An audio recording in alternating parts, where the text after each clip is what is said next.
Tim McGraw is divorcing Faith Hill after 27 happy years of marriage. Once seemingly unstoppable, the country star is now confronted with the most difficult decision of his life following Faith Hill's devastating diagnosis. The doctors broke the news to Tim behind closed doors, and it changed everything. The truth remained hidden from fans as they witnessed him cancel shows and undergo numerous surgeries. The decision that has broken hearts all over Nashville has finally been made by him at the age of 57. It all started in a little town in Louisiana for Tim McGraw. He came into this world in Delhi on May 1, 1967. The teen waitress who was his mother, Betty Ann D'Agostino, was having a hard time making ends meet. However, Tug McGraw was absent for the majority of Tim's formative years. Living off of welfare and food stamps, his mother brought him up all by herself. Tim rechristened himself Smith after his stepfather Horace, whom he mistakenly believed to be his biological father for a long time. When he was 11 years old, that all changed. In the process of retrieving a picture for an assignment, he stumbled upon his mother's birth certificate. It was Tug McGraw, not Horace Smith, who was listed as the father. Even after his mom told him the truth when Tim questioned her about it, Tug maintained his denial of paternity. Tug didn't come clean until Tim turned 18. Their bond deepened with time, and it continued until Tug's death from brain cancer in 2004. Tim had athletic prowess before he ever learned his father's identity. His aspirations of playing professional baseball were dashed when he suffered a knee injury while attending Northeast Louisiana University on a baseball scholarship. He resorted to music at that point. He shifted his attention to country music after his stepfather exposed him to it when he was a kid. Tim departed for Nashville on May 9, 1989. Keith Whitley, a folk singer, passed away on that exact day. There were no guarantees, no money, and no connections for Tim. His dream was all he had. Attempting to make it big, Nashville was teeming with gifted singers. It wasn't easy to find success. His biological father gave him his big break. Tug McGraw unwittingly aided his son Tim, even though he wasn't involved in Tim's formative years. Kim Records signed Tim McGraw to a recording contract on October 22, 1990.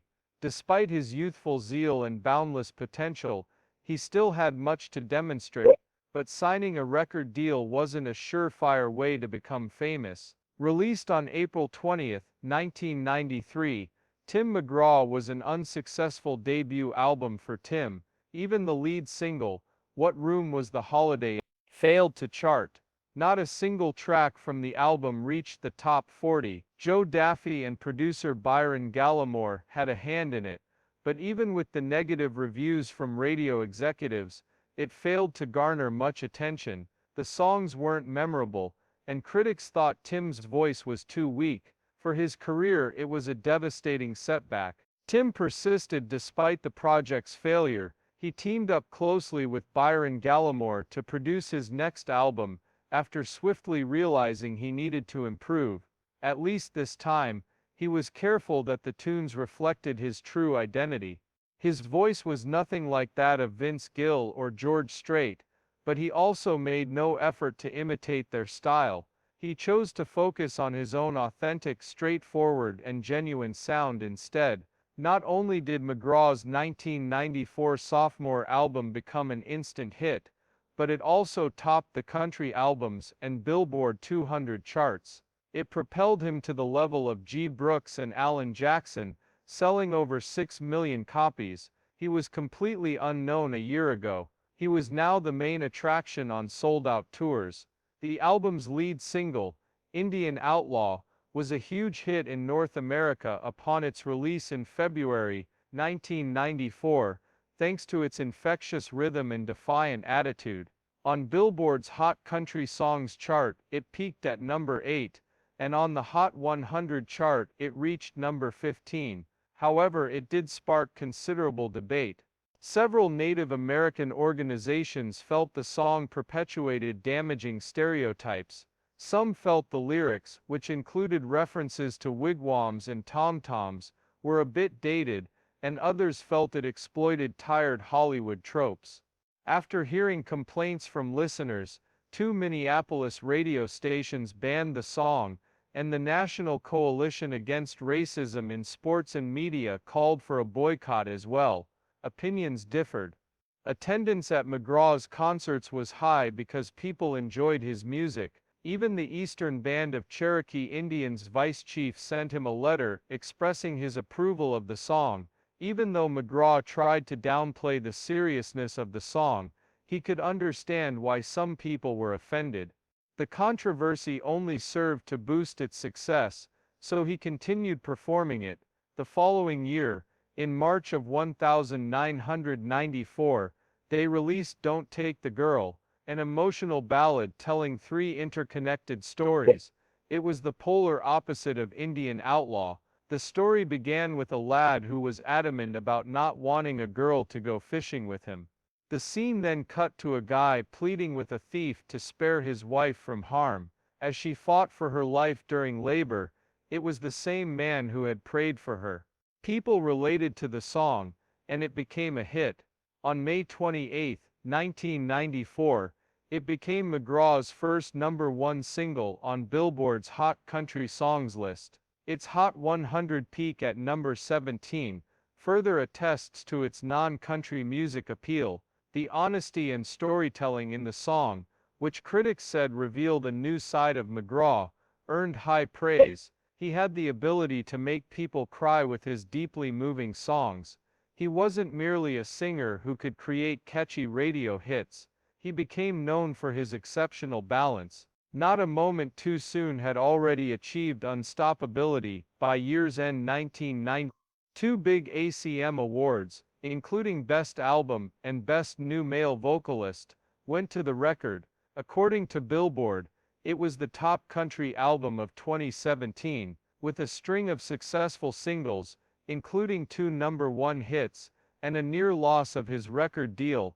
McGraw rose to prominence as a leading figure in the country music industry. However, his ascent in the 1990s did not end there. The point was to attract new listeners to country music and steer it in a different direction.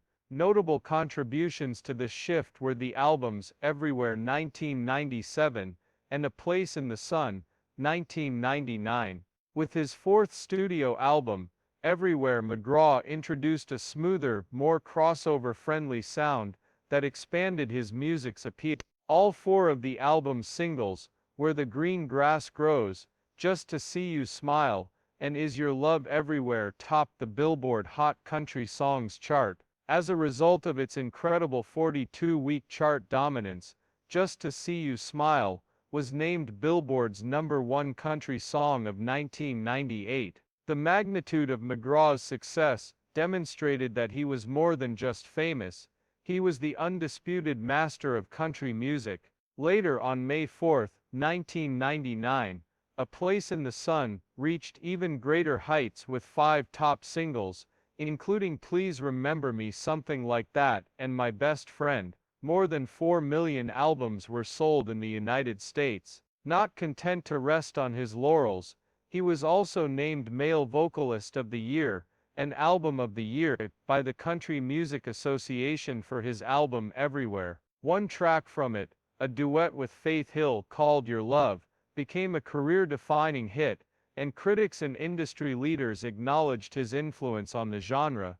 The 1997 release of Stephanie Smith's song propelled it to the top of the Billboard Hot Country Songs chart, where it remained for 6 weeks. Not only that, but it achieved the unusually high rank of number 10 on the Billboard Hot 100 for a country song back then. The fact that McGraw and Hill were newlyweds, and that Hill was expecting their first child at the time of the music video's filming, added an extra layer of significance. It was well received by both fans and industry professionals, earning 2 Grammy nominations and the ACM and CMA awards for Vocal Event of the Year. The song proved that McGraw could write songs that transcended country music while remaining faithful to his roots. It became one of his most famous hits and sold over 2 million copies. Still, McGraw's influence extended far beyond the realm of music. The charity event he founded in 1990, Swampstock, grew substantially beyond his wildest dreams. Raising money for Rayville, Louisiana's Little League programs began as a simple softball game, but as his star began to rise, so did the event. It attracted over 11,000 people every year and became a tradition. Annually, Swampstock attracted a large crowd for the softball game and the performances of famous musicians. New Little League fields, equipment, and college scholarships for area students were funded by the proceeds. It was more than a matter of altruism for McGraw. It hit close to home. He understood firsthand the challenges of rural living from his childhood in Delhi, Louisiana. One way to make a difference was by investing in Swampstock, and that was just the beginning. Benefit concerts for Hurricane Katrina victims, and contributions to Music Cares, an organization that assists musicians in need, were among his other charitable endeavors throughout the years. Playing the role of Charles Billingsley, a disturbed and violent father, on Friday Night Lights, in 2004, was his breakout role. His smooth persona in his music was drastically at odds with this role, which was intense and raw, drawing criticism from critics. His performance was lauded by the Dallas Observer for its unexpected fierceness. The picture became a classic among sports dramas of its era, earning over $60 million globally. 5 years down the road, McGraw proved he could pull off a wide range of emotions and characters. He portrayed the loving adoptive father Shea Tu-hee in the 2009 film, The Blind Side, which starred Michael O'Hare, making $39 million against a $29 million budget.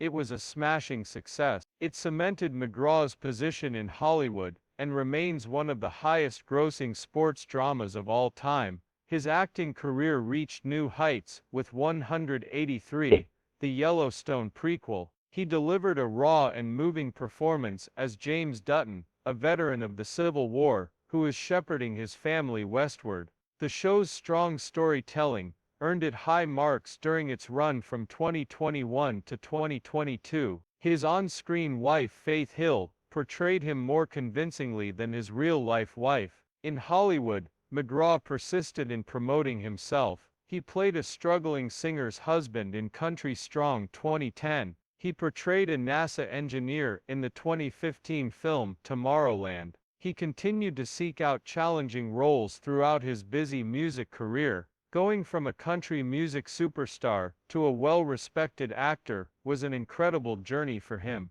However, McGraw shocked fans in January 2025 by announcing his withdrawal from a forthcoming rodeo series on Netflix, citing health issues as the reason. As a seasoned champion taking on a courageous young challenger, he was thrilled to test his mettle in the high-stakes sport of professional bull riding. He was a natural as a seasoned champion pitted against a youthful challenger, but the role proved too taxing on his body, following back and knee surgeries in August 2024. Fans were disappointed, but the decision confirmed what everyone suspected. McGraw's body had taken a beating from all those years of performing and acting. Recasting rumors have started, but the Netflix series' future remains clouded. Leaving such a massive project behind was tough for an artist as committed as McGraw, but it served as a reminder that everyone, no matter how hard they work, must prioritize their health. Astonishments abound in McGraw's career. He took a risk in 2004 when he collaborated with Nelly, a rapper, on the single Over and Over. It was very unusual for country and hip-hop to be combined at that time.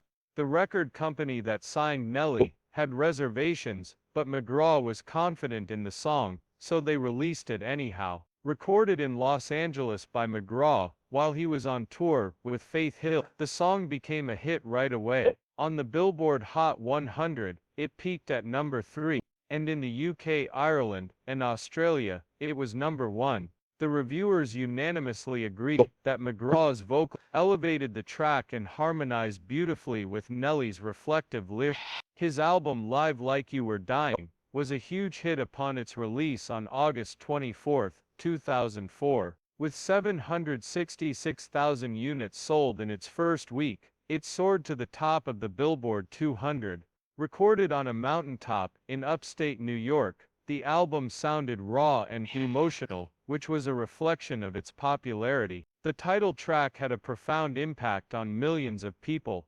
It was inspired by McGraw's father, Tug McGraw's death, and went beyond being a mere hit song. It peaked at #29 on Billboard Hot 100 and spent 7 weeks at the top of Billboard Hot Country Songs. It took home 2 Grammys at the 47th annual ceremony, Best Country Song, and Best Male Country Vocal Performance. In 2004, it was named the Best Country Song by Billboard. In January 2024, it was named the Best by Country Aircheck. Once more it peaked at number 1 on the album charts with its nostalgic tribute to simpler times. In contrast, My Old Friend reached a peak of number 6, while being more emotionally charged. The upbeat and reflective sides of life were reflected in each song. With its moving lyrics and infectious melodies, this album stands out as a pivotal moment in McGraw's career. Even after all these years, he is still evolving. His 2023 album Standing Room Only